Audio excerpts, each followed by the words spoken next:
David Solomon. Every Monday, Wednesday, Friday, noon Eastern. You think about it, we rant about it. Listen to us live on Facebook. Well, everybody, it's just another week. A post Super Bowl. Hope you enjoyed the game. I hope your team won. Hope you had fun. And I hope you weren't too drunk or miserable. And if you wanted a day off, I hope you got your day off. Hey, everybody, David Solomon here at the Rant Network. My friend Stuart is not available today. He'll be back on Wednesday. And, for those of you who are, like I said, coming out of this, looking at this world that we're in today, looking in what, post Super Bowl. And I know that you're probably like really needy, maybe in the Olympics, and you're so happy to cheer on your team. You're going for Canada, going for the United States, you're going for whoever you're going for. And I'm hoping your team is medaling and winning and everything else and that. But the crazy thing that's happening is that what happened 10 minutes ago? 10 minutes ago, a while back, we were all upset. The Beijing Olympics.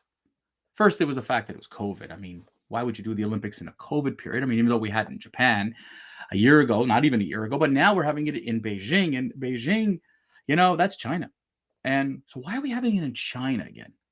And the upset was, how could the Olympic Committee give it to such a regime? Well, nobody wanted it when it was up for grabs 8 years ago. And now here we are in 2022. Back in 2014, countries were just, no, I'm not going to do this. They didn't want to be bankrupted. And so Beijing said, oh, we have the infrastructure. We did it, back in 2008 for the Summer Olympics. We'll do the Winter Olympics. And voila, here we go again. But what's interesting is that how many countries were upset about it? And how many countries all of a sudden said, boycott. That word was thrown around like it was simple, easy. And what they said was they were not going to do a real boycott. They were going to do a political boycott. So President Biden, Justin Trudeau, other leaders said they weren't going to go to Beijing for the opening, which is what leaders would do. Whether it's the heads of state or their second in commands or whomever, usually that's what happens. Premier of China said, first of all, who the hell cares? And you weren't invited anyways. I mean, that was hilarious. So this message that they tried to send to China was as watered down as it gets. Now, the world's attention is focused now on Ukraine with Russia being on the border, and everybody's freaking out on that. The China question seemed to have disappeared. But the China question disappears regularly. Sadly, it goes on regularly.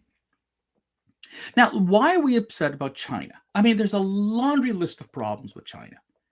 If you're in business, if you're in software, then you're worrying very often about intellectual property infringement, copying of software. We see that problem on a regular basis. Though China says that they're getting better, but they're not really getting better at this. And there's a tremendous amount of problems. We talk about China in a way because, look, they're our partners in terms of buying merchant. We buy so much. It's cheap manufacturing. We love it. We need to be friends with them. But on the other hand, their political record isn't so good. I mean, communist country. They're not, interested in you and I. What they do to their, they have their regulations with their population is so rigid. And as a communist structure, no one is allowed to be rich. Yeah, right. No one's allowed to prosper. Yeah, right. And, your life is controlled by the state, in effect. Again, world stay silent. And then there's the human rights violation. Then there's the problem with human rights, and human rights being an ongoing problem, and most notably with the Uyghurs. Now, the crazy thing is that we as a society continue to forget about the Uyghur plight, and that if you were actually reading stuff like The Atlantic and others, then all of a sudden you're saying, oh yeah, who are they again? I've heard the name. I can't spell it. Uyghur. I can't spell it. So what are they? Well, unfortunately, they're being called an ethnic minority group. They're a Muslim group, by the way. They're Muslims. And in China, religion is frowned upon, right? The only religion is the Communist Party. And Muslims are viewed as enemies of the state.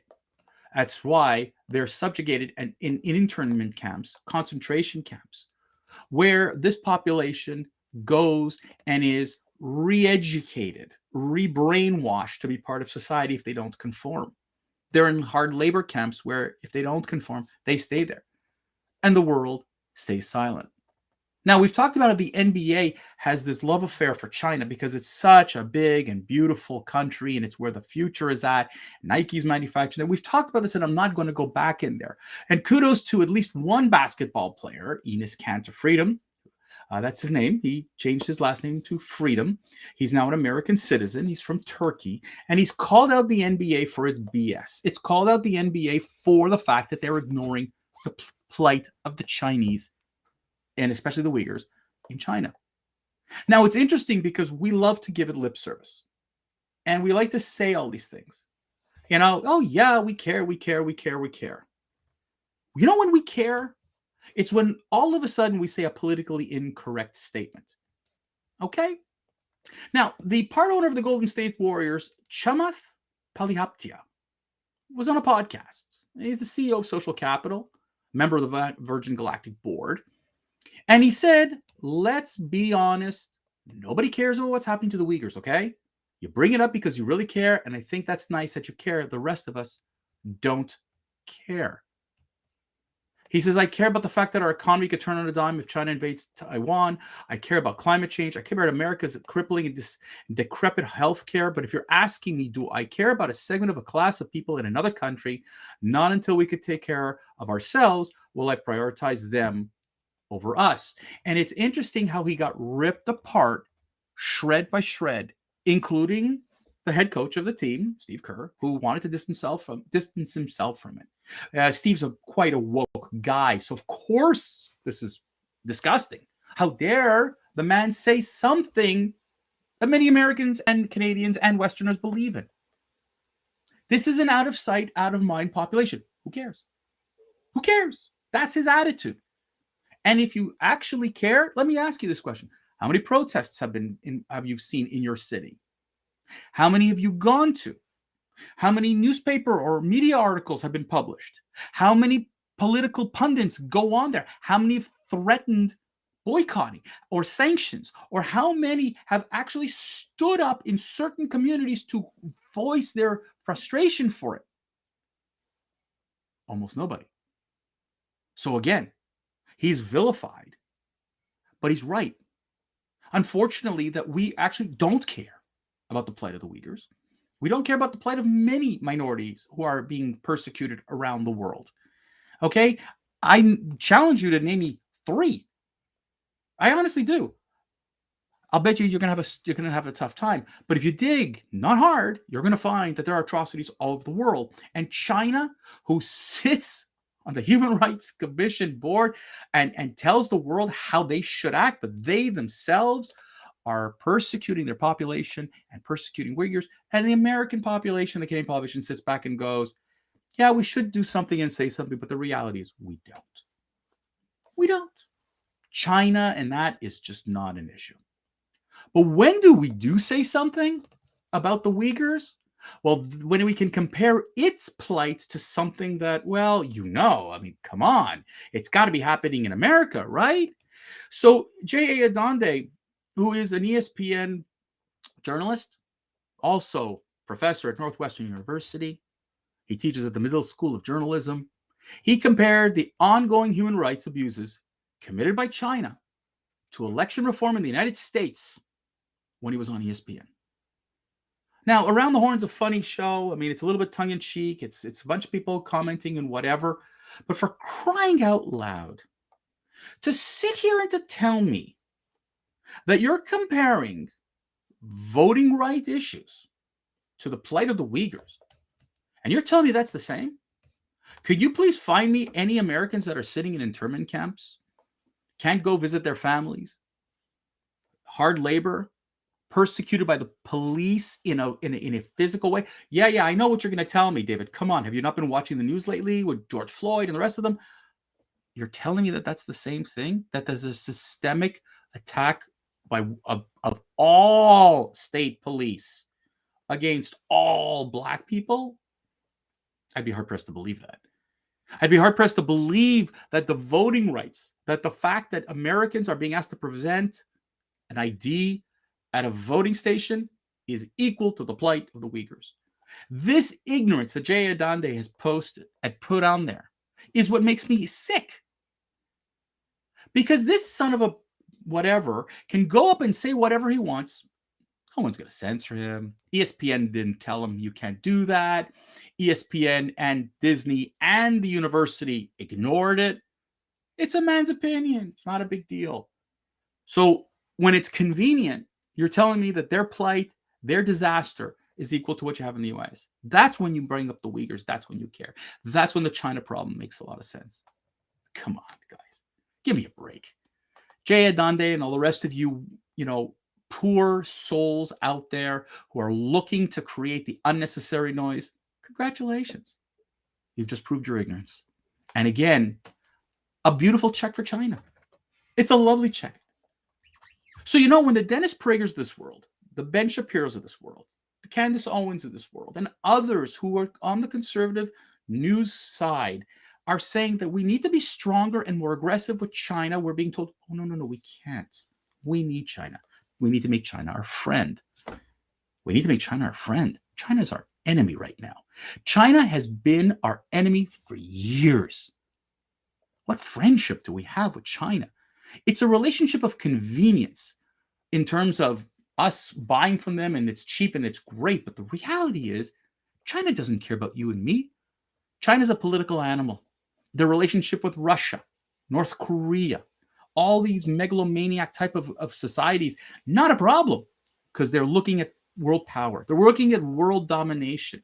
They're looking at really making your life, my life, as miserable as can be.